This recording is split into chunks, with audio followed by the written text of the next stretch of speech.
Bonjour à toutes et à tous, alors j'aimerais vous montrer dans cette vidéo le troisième puzzle que j'ai fait pendant cette période de confinement. Alors il y en a d'autres qui vont venir mais ils sont pas encore prêts. C'est le fractal cube.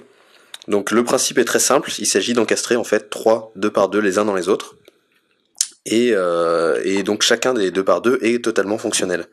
Donc on peut voir le 2 par 2 extérieur, ici. Donc c'est très marrant parce qu'en fait il fait quasiment 10 cm, il fait un peu plus de 10 cm de largeur, donc c'est pas habituel de manipuler un 2 par 2 aussi gros. D'ailleurs j'ai un peu du mal à cadrer la caméra pour qu'il rentre dans le cadre. On a le 2 par 2 intermédiaire ici.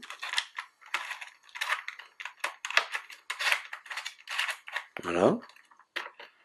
Je trouve que pour donc c'est des pièces qui sont des 2 par 2 qui sont un petit peu plus petits, qui ont été étendus grâce à des pièces en impression 3D, et je trouve que pour un truc un peu bricolé, ça va, ça reste manipulable. Je dis pas que je m'amuserais à le mélanger et à le résoudre tous les jours, mais voilà.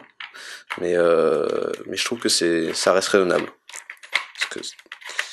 Donc les puzzles extérieurs et intermédiaires en fait sont étendus par des pièces imprimées en 3D comme je le disais à l'instant, mais le dernier c'est vraiment un mini 2 par 2 porte-clés. Et ensuite ce qu'on peut voir après ici, c'est juste un tracé que j'ai fait directement sur les stickers pour prolonger l'illusion à l'infini. Voilà. Alors pourquoi il veut pas tourner?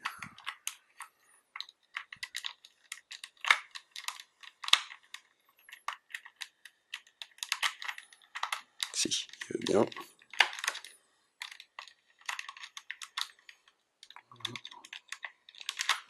Hop, la face verte, la face rouge.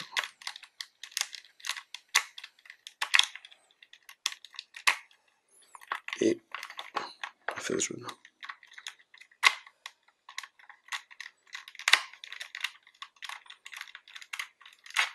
Hop là.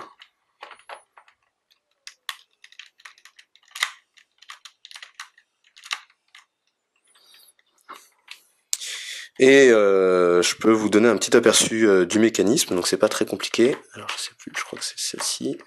Voilà. Donc le principe est simple. Je prends un 2 par 2. Je fais des extensions ici, donc on peut voir les extensions qui sont collées sur les pièces du 2 par 2 initiales. Les extensions doivent être creuses pour que le puzzle intermédiaire puisse tourner dedans.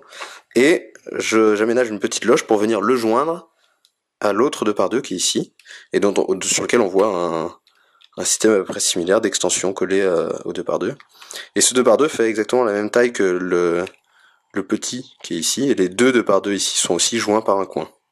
Et donc du coup je peux venir très simplement remettre le puzzle ici et le faire glisser.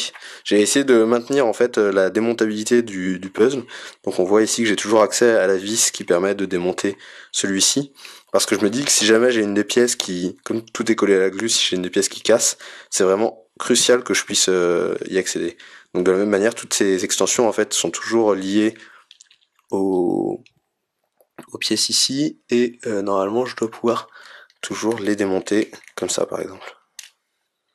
Voilà, donc je peux avoir toujours accès au mécanisme, et ça c'est vraiment important. On voit ici d'ailleurs le petit 2 par 2 à l'intérieur. Donc c'est pas un mode qui est très difficile à réaliser. J'ai surtout passé beaucoup de temps à essayer de régler le collage entre les deux petits 2 par 2, parce que il fallait impérativement qu'il soit bien placé dans l'espace pour éviter d'être en conflit avec le 2 par 2 extérieur.